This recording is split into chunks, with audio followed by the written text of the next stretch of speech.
everybody, Blugoblin here. Thank you for joining me for this special comic book review that I'm doing here. First thing, I want to apologize if the video quality looks a little crappy. My computer just recently gave out. I think the battery in it went kapooey, so I got to get that replaced. So for now, I'm doing this review off my laptop. Yeah, you can do what you can around here. But, yeah, this review is basically centered around just one book. I know there were some other books that came out this week, but I'm only here to talk about one book in general. But before I do that, I want to give a special shout out to my brother from another mother, Chris, the Mount Vernon kid. I want to thank him for sending me these. All these books from, we got one from Howden Comics, The Protector, which I just got through reading. This was this was goofy to me. It had that golden age style storytelling to it, and I really liked it. He sent me a copy of Masks #1 from Dynamite Comics. Chris Robertson. Yeah, he's the writer, but there's this guy on the artwork. Let me see if I got his name right. Alex Ross. Enough said. And he also sent me the 3 issues of The Spider. You got these great John Cassidy covers. These covers are just bitchin'. I love it, and I'm loving this series. As soon as Chris is done sending me the issues he wants to send me, I'm putting this thing on my pull list, and I'm going to review it regularly. David Liss is the writer for The Spider. Now, John Cassidy wrote the first few issues, but issues 5, 6, and 7 are done by Colton Worley. Except for issue 7, I think Colton Worley shares the artwork with somebody. I don't remember who it was, but I gotta say, this is a damn impressive series. I don't know why I skipped out on it. I need to look more and more into independent comic books, because this was phenomenal stuff. Loved it. It's kind of got that it's definitely got that noir feeling to it. This is basically if like Spider-Man Noir merged with Batman. I mean, seriously, this is a great series, and one that I regretfully overlooked. And thanks to my bro, Mount Vernon kid Chris, dude, from the bottom of my heart, I thank you. You got me on another Spider-related title. But this is great stuff, and I really enjoyed it. But that's not why everybody else is here, is it? No. Y'all want me to talk about this. Y'all want me to talk about The Amazing Spider-Man number 700. The final issue of Amazing Spider-Man. Bullshit. Everybody's been saying this. I'm agreeing with them. Marvel, how stupid do you think we are? We know this is not the last issue of Amazing Spider-Man, because we all know how you love to retcon stuff. We all know how you love to resurrect titles. We all know how you like to resurrect heroes. It's only a matter of time. It's not an if, it's a when Amazing Spider-Man will return to the shelves. I mean, when you gave us the shitload that was One More Day, you canceled Before then, you canceled Spectacular Spider-Man, you canceled Web of Spider-Man, and then later on, after One More Day happened, you relaunched those titles as well. You love to cancel titles saying we'll never see them again, and then you bring them back anyway because you get greedy. But enough about that. Let's talk about the issue itself. Did I love this issue? No, I did not. Do I feel insulted as a Spider-Man fan? Kinda do, yes.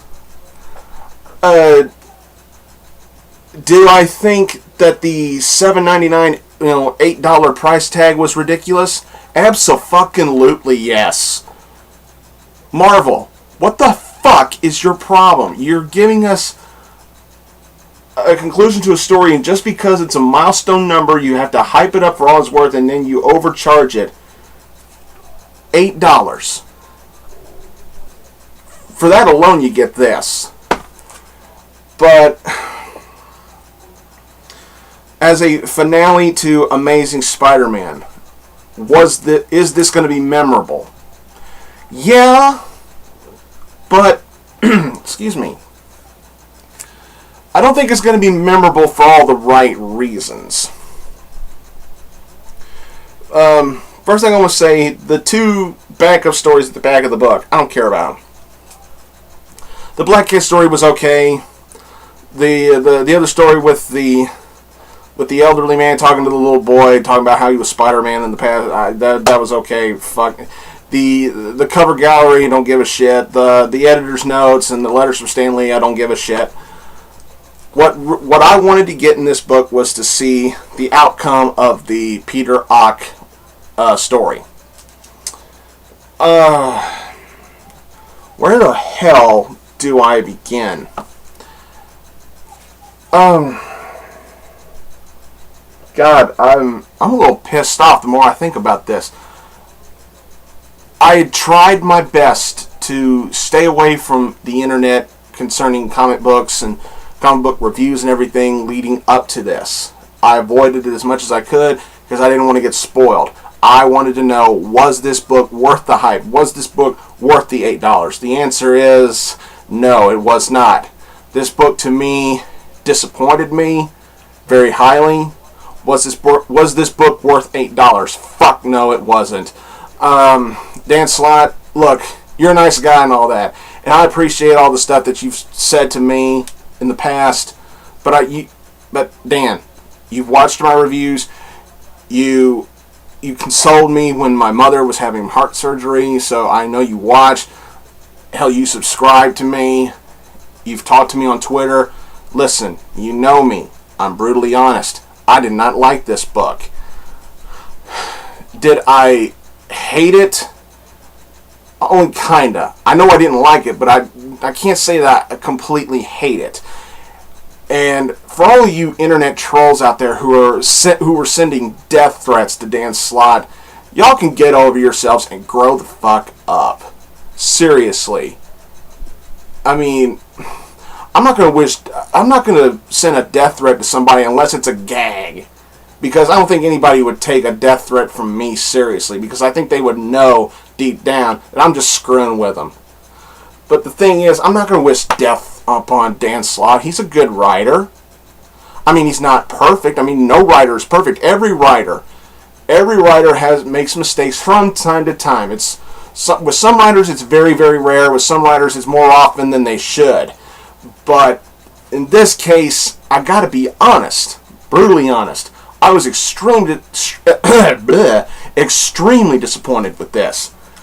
I was expecting some greatness. I was expecting, somebody to go down swinging, all kinds of stuff. And what I got was just a moment. This was nothing more, nothing less than a moment cemented in the history books for Marvel Comics. Nothing more. I mean, yeah, this was, spoiler alerts, everybody, for those of you who haven't read this book yet. I'm going to spoil the hell out of this book.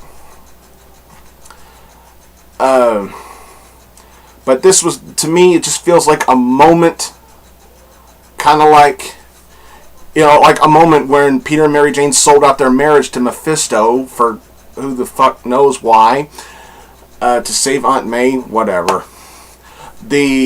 Like a moment when Peter got killed by Moreland in the hospital. Like a moment when Peter unmasked himself during Civil War. It's nothing more than a moment. Hell, a moment like Peter and MJ getting married. Yes, Quezada, it fucking happened. I don't care what your backstory say. I don't care what one moment in time said. To me, in my heart, Peter and MJ were a married couple. Because one moment in time could have been told with Peter, and it still could have been told with Peter and MJ being married, and that's how you could have ended the marriage. But enough about that. In here we get, basically a tease. It's kind of ironic that we get in this story something that some fans have been wanting for the past 5 years, for Peter and Mary Jane to get back together. It kind of happens, kind of, sort of, but that's the first thing I want to talk about is Mary Jane. Oh my God, Dan, why? Excuse me. Why is Mary Jane coming off at times like a complete fucking airhead? The way that Peter talks to Mary Jane in this book, you would think, as smart as she is, she would have instantly figured out, that's not how Peter would talk to me. That's not how Peter is. And, especially when Peter punched off the scorpion's jaw. I mean, he literally punched it off. And even with that, all these, people would think, well, Spider-Man doesn't do that. MJ, Doc Ock in Peter's body, he says, don't bother me, woman. And I'm like, Mary Jane, you were easily able to figure out when the chameleon disguised himself as Peter and you beat the crap out of him for it. You were able to get away from a stalker who had been hounding you for God knows how long. You were able to deal with the Venom symbiote scaring you out of your wits, and you stayed with Peter despite all of that. You stayed with Peter during the Civil War when he needed you the most, and you knew him probably more than anybody else in the Marvel Universe. You probably knew him better than Aunt May did at times. You knew Peter more than anybody, and yet you can't seem to figure out that this isn't how Peter would talk to you? Dan, what the fuck? Really? And on top of that, the way Peter dies in here, it just seemed so abrupt. It felt kind of forced. And we get a tease of it earlier in the book, and we get to see Peter talking to all his friends and loved ones that he had lost over the years, especially, like Gwen Stacy, his parents, Silver Sable, the Rhino, the Rhino, the original Rhino is in heaven. Who knew? And Uncle Ben. And, Uncle Ben tells him, Peter, you're not ready to rest yet. Get back up and fight. Do what you gotta do. You have to beat Doc Ock. I will, Uncle Ben. He still fails. And the way Doc Ock becomes the superior Spider-Man, it just felt forced and lame. It's like all Peter did was show Doc Ock basically every sad moment in Peter's life. From the death of Uncle Ben, to the death of Gwen Stacy, to Aunt May getting shot and everything. He basically showed Doc Ock the downside of being Spider-Man. And just like that, Doc Ock's like, I don't want to be a villain anymore. I want to be a hero now.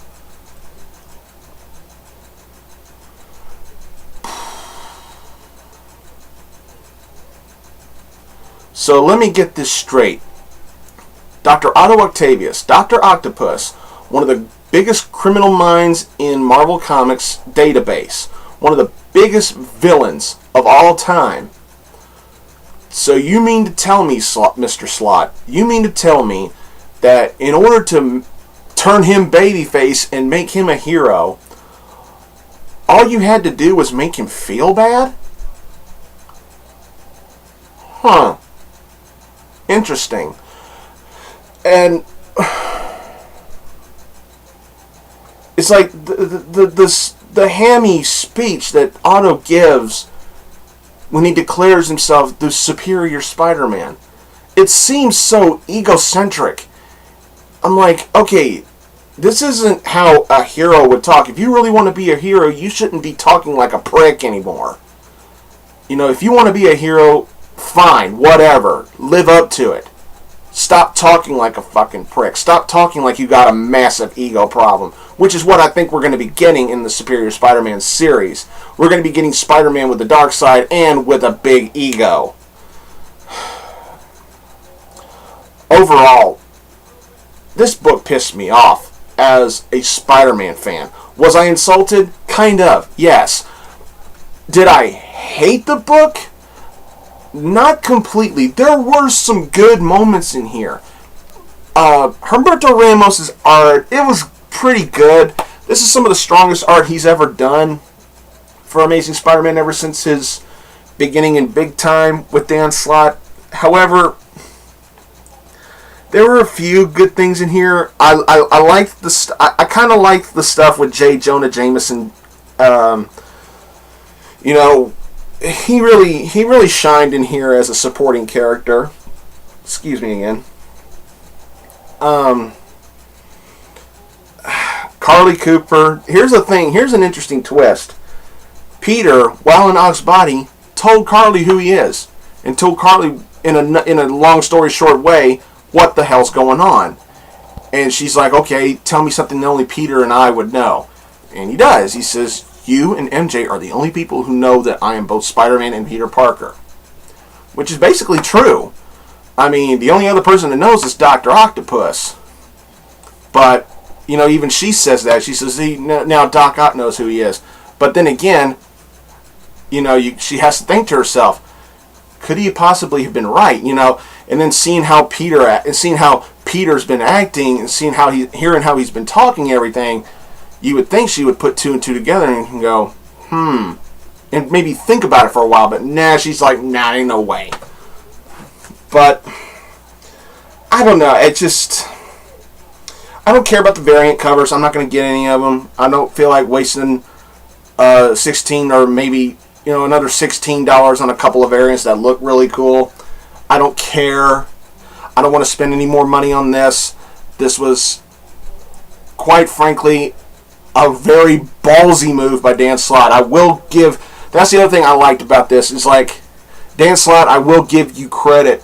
Man, you really had some spine on you to put this out.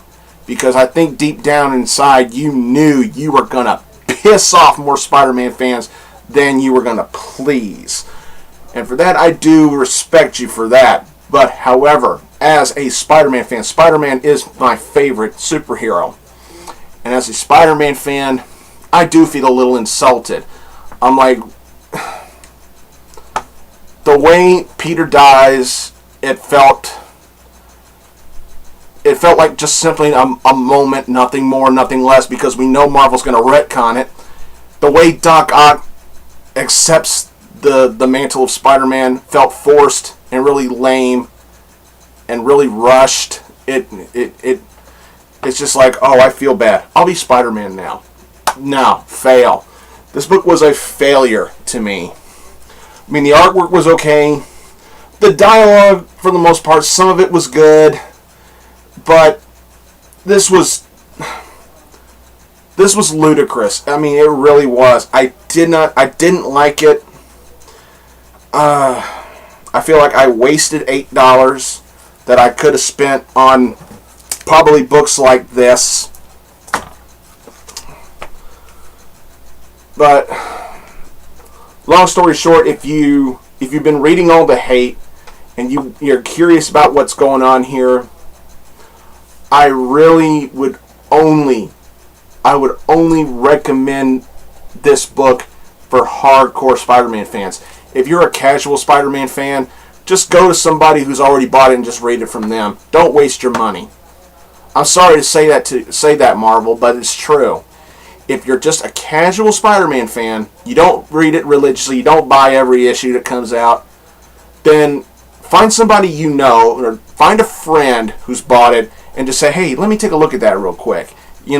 Get your information that way. It'll save you $8 that you could probably spend on something else. I didn't like this. I wish Marvel had done a lot of different things with it. And it presented us a moment that we know is going to get retconned in maybe a year or so. Maybe even less time. So for that, this book gets a failure. Well, there's my review of Amazing Spider-Man 700. I hope you liked it. Because quite frankly, I'm glad it's over. I'm glad the review's over. I will be getting the Superior Spider-Man series, because the other thing that issue did do is it did make me curious as to what the hell this series could give us. Who knows? Maybe lightning can strike and it'll bring us something good. Or it can be a complete pile of shit. Who knows? I can't judge it unless I look at it. So there you go. I want to thank you all for watching this. I want to thank you all for subscribing. If you haven't done it yet, please subscribe. Please check out my Blugoblin X channel. Follow me on Tumblr or on Twitter, please. Thanks again for watching, everybody. And until next time, I'll see you later.